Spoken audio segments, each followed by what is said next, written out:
Okay, Assalamualaikum warahmatullahi wabarakatuh. Dan selamat pagi. Hari ni kita nak tunjuk cara-cara mudah. Kita nak tukar blade ni, dia punya mata bilah ni kepada mata ni tali. mata tali.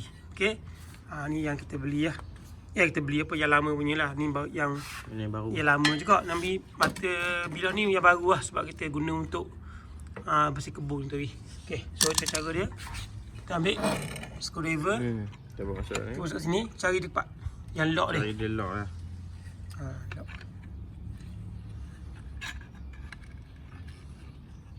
Tengok pakai mata, tengok. Lihat tu, nampak. Okey, lepas tu kita tahan bawah ni. Dia ni untuk menahan lah daripada berpusing ni. So kita pusing ni ikut arah yang berbeza. Berlawanan. Berlawanan. Tu. Maknanya kalau nak buka ni ke arah ni lah. Ni kalau ikutnya arah sini, arah ketat kan. Tapi dia ni arah berlawanan. Arah ketat kita guna untuk arah untuk kita buka. Tu tengok.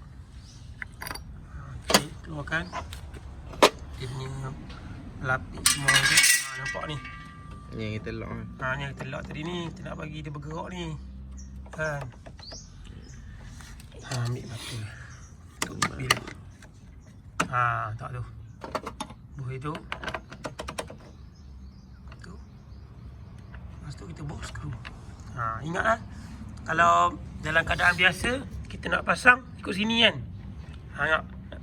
Keadaan skru biasa kita pasang ikut jam. Tapi bila kita nak pasang kat sini, kita kena arah lawan jam.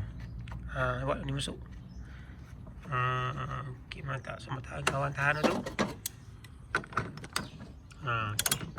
Okey, ketat kan. Okey. Sebab dia bilah. Okey, tali okey. So lepas tu kita ambil tali. Ambil tali. Ni yang lupa. Ni. Ni. Penting ni. Bilah.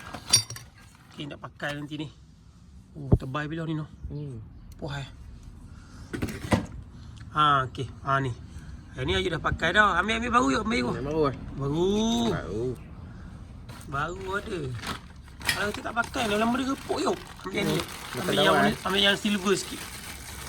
Nanti kita akan kongsikan dengan kawan-kawan apa beza lah tali dia ni. Tali pemotong ni. Ni dah wet ni. Ni dia dalam tu macam keras sikit lah. Dia bukan dah betul, tapi dia keras lah. Tu sikit. Dengan dalam ni sikit, ujung sikit. Ujung. Saya buat lah. Okey. So ni kita nak ikat dia senang je. Kita ambil ujung sikit lah. Tu. Tu.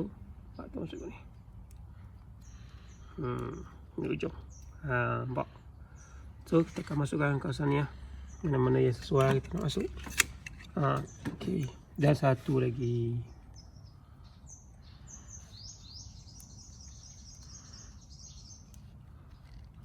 Okey. So bila kita guna mata tali. Okey. So sebelum manfaat, tunggu jumpa lagi. Pusing. Bukan macam ni. Lupa tu. Okey. Ni cara dia. Okey, setakat itu saja perkongsian saya. Assalamualaikum warahmatullahi wabarakatuh. Bye. Dah. Belik. Tak lah. Tak lah. Bantik lah. Apa ni? Ni. Tekan.